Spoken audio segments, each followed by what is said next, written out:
exciting. 1983 most certainly was the year of the new excitement for the state of Michigan.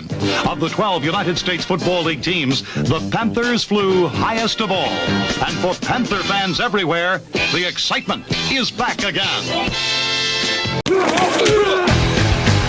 Well, I would like to welcome everyone to the Michigan Panther Cast portion of the show tonight, as I have officially launched a Twitter page for these different sections we break out, this specifically for the Michigan Panther Cast. It is at USFL Panther Cast. You can find that on Twitter. Getting a little following there, which I appreciate. So thank you all for your follows, and hope to have some USFL news hopefully every week. Might pick up as the weeks go on, as rosters are announced and coaching staffs are assembled. We do have major USFL news to talk about this week, as the the USFL owned by Fox has actually sold some television rights to NBC, which means NBC is paying Fox to help this league get off the ground, which is kind of an amazing thing that competitors are in cahoots on this thing, which lends to my idea that this business plan has some serious credibility and has a serious potential to actually work, as opposed to a lot of the smaller ancillary leagues we've seen come and go over the last few years. I pointed out the USFL is owned by Fox. They have a vested interest in making this work and making this work on television. Now that you have another television partner who is paying Fox for this, the privilege of showing USFL games, that is more money, helping this league to get off the ground. And those are major players when you have NBC and Fox showing a total of 43 games. That is the full schedule. 20 of those games will be either on the broadcast Fox channel or NBC.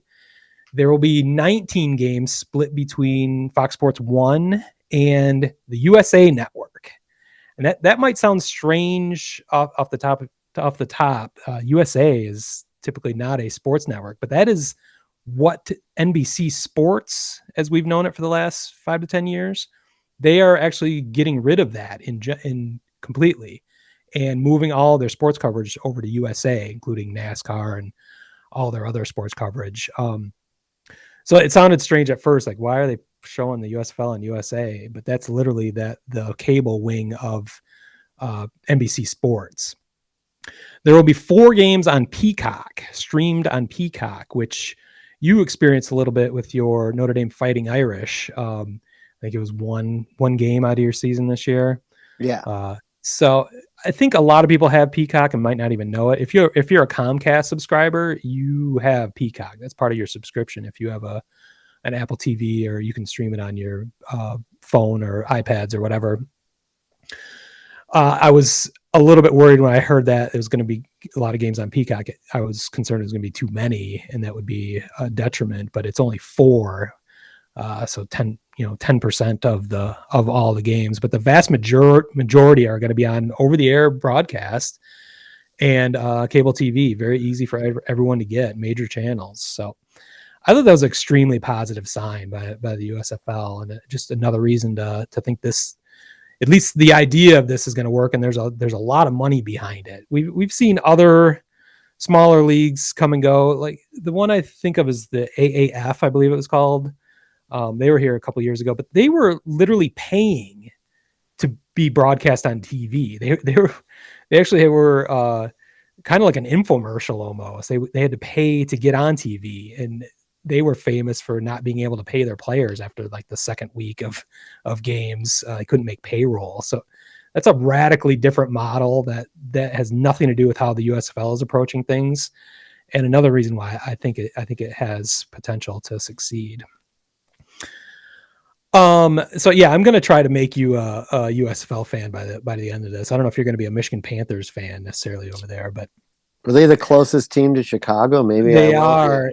Yeah, I talked about that a little bit last week. Geography wise, the only close team to Michigan in the Northern Division is the Pittsburgh Maulers. They're about a 4.5 hour drive east, but that's further away from Chicago. So Is it MAU or MALL? Like, do they shop at the mall, or I don't know. do I they hate those hurt guys people? already. Do they hurt They're people? they are barely leading the Panthers in Twitter followers. So that's the theme of last week's show is that they were going to become our instant arch rivals because we had the two highest Twitter followers. Whoa, maybe it'll be a Twitter bowl. We were also close Twitter in trophy. Yeah, so I don't know how they spell it. No, it's with a U for sure, but fuck those guys. Fuck those guys. If we don't have a rivalry yet, I'm going to try and start that here. But the other thing I wanted to bring up about the USFL is I just happened to be in the mood for watching documentaries this weekend, and I forgot to that I had seen a really good one many years ago now, but it was from ESPN. You remember the old 30 for 30s that they used to do? And I think they still do occasionally, or maybe it's under a different name now that it's no longer 30 movies celebrating the 30th anniversary of ESPN because we're like 45 years into that now. But I always thought those were incredible. I own like the first season on DVD. Unfortunately, I don't have a DVD player anymore. So it popped into my mind that there was a USFL documentary that they had done back in 2009.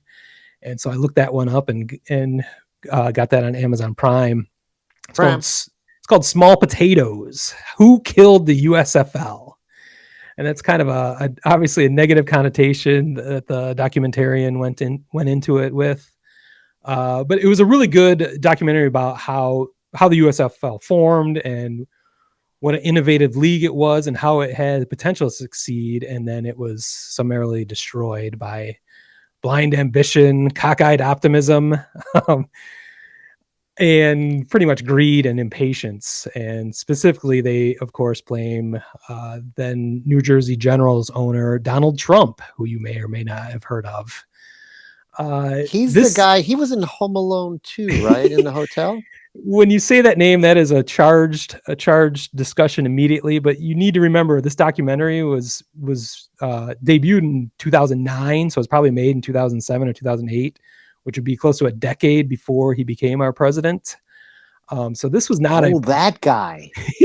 This was not a politically motivated documentary in any way, but they certainly placed the lion's share of the blame at the foot of Donald Trump for the demise of the USFL. So, yeah, I mean, nobody likes to talk. Well, at least I don't like to talk politics. If you don't like the politics, don't worry about watching this documentary. It's not about that.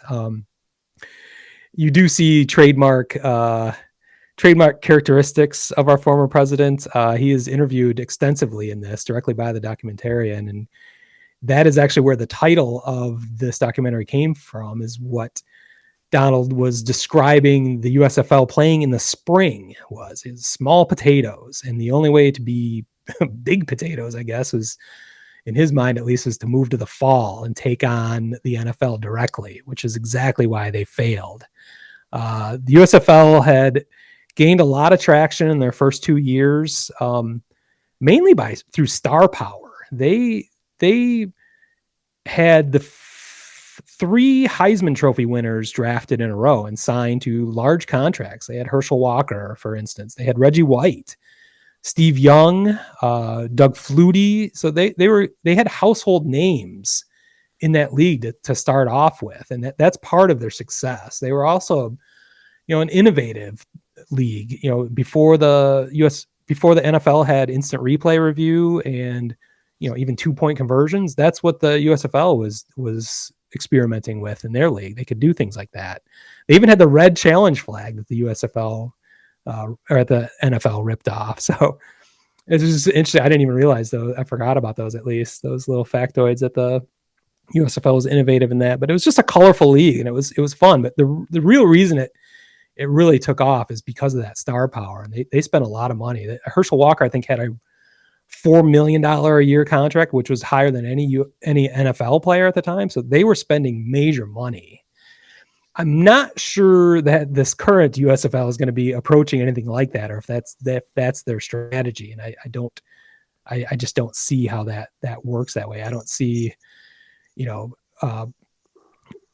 Heisman candidate, any of the top draft picks for the NFL this year. I don't think any of them are going to jump ship for the USFL that is starting in April of 2015 or 2022.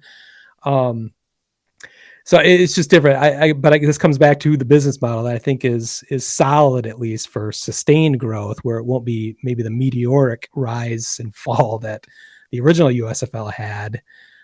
It'll be a little more a slow burn to build some credibility and to build an audience.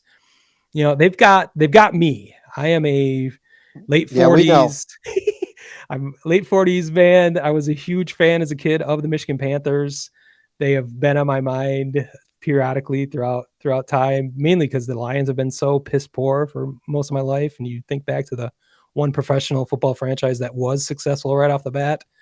Well, they have a built-in audience there, but the key is to get the younger generation to be interested. And the coming and going of all these smaller leagues that have flopped basically is a little bit worrying. And it might be tiresome to a new generation or someone like you that has no real interest in the USFL off the bat. I think it'll be interesting to see, but they've built this where they have this multi-year contract with NBC. This is not a 1-year deal. They are committed for, I believe it's 3 years.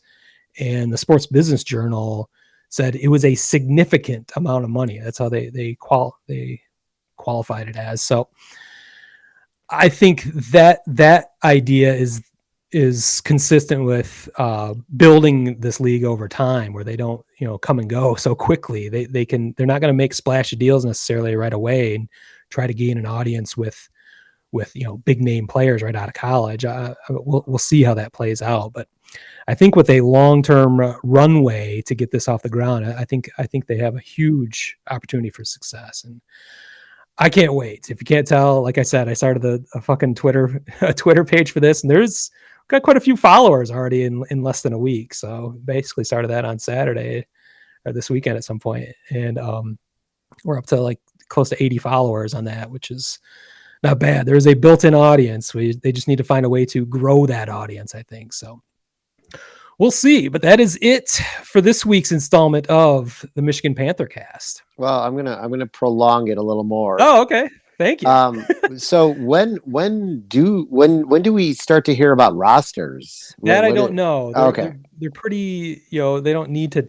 I mean, there isn't a date they need to set necessarily, but it's got to be soon. I mean, they're kicking off April 15th. So I mean, like, is someone like, there's probably going to be some names that are going to pop up. Like one player that jumps out at me right away who's tried to get back in the NFL is Des Bryant. Like, is Des Bryant going to be on a USFL team? Colin Kaepernick?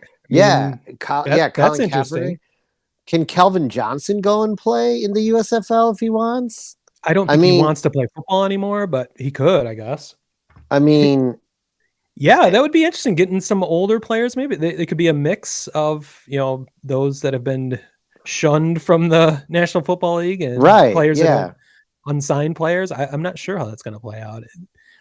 I mean, the main way, again, how the original USFL worked is they literally paid to get the best players out of college, and I don't see that happening. There's no reason why that can't happen necessarily, but I'd be surprised if any of the top NFL potential draft picks somehow signed with a USFL team, which, I mean, it'd be history repeating itself, 40 years later. It would be great to see. It'd be hilarious. It'd be, immediate competition to the NFL, which I think would be really interesting. I'm not sure that's a smart business model to spend a bunch of money up front before they get established, but you never know.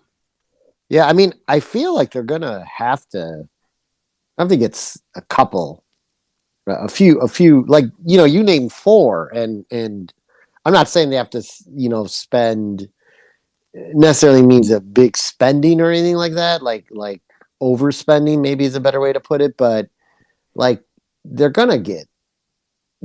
I just have this feeling they're going to draw somebody out, some people out, and maybe it is, or maybe it's even like the guys like the Andy Daltons of the world and people like that who will look better.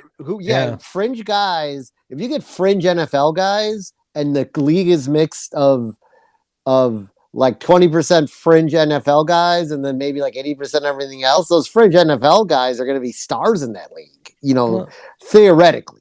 And that's why the alternative spring league works as well, because those players are in the middle of their off season where they might, if they're trying to make a name for themselves or get back in the NFL, maybe they can sign a 1 year, the 3-month contract, 2-month contract with the USFL and do that and boost their QR rate, their QA rating, and see how that pans out. I'm not sure how that's going to play out, but that's another fascinating aspect of how that could work. So, I mean, as much as like, I'm kind of like whatever with this right now. I'm very interested. Well, no, but I'm very interested. No, with good reason. I understand. Yeah, I mean, if there was a that's most of the world. So I get that. If there was like a Chicago team, I'd be way more interested in it. But and why I'm surprised there isn't one. That's why I thought that may have been one of the teams, because they literally just picked whatever the biggest brands were remaining from the original USFL league, because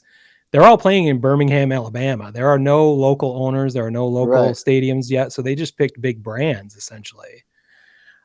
There might be more to that, as they probably have put out feelers for individual ownership and stadium situations, because eventually they will move to those markets if they want to be successful. They can't play all their games in Birmingham for forever. So yeah, I could see how you'd be more interested in I think it was the Chicago Blitz. It was the Blitz. Team. Were you a Blitz fan by chance? I did watch the Blitz a bit.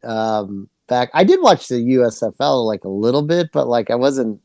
So I'm most interested to see what these rosters look like, and then that will help me decide my vested interest in time of year when I am budding and floating on air because of the start of the baseball season. So potential. Well, I was going to say they may have picked a really good year to launch the USFL, because I think that could be a huge factor. In fact, I mean, if baseball fucks this up like you and I think they might, as we've talked many times on our baseball podcast, Major League A-holes, if there is a delay even to the season, that is exactly when the USFL season is supposed to start. So for a sports starved nation, if the USFL could fill that void immediately, which I think would be, that could be the most serendipitous thing for this league that's ever happened. So I'm certainly not wishing the Major League Baseball to have a work stoppage into the season, but if that was going to happen, that would be one positive out of it.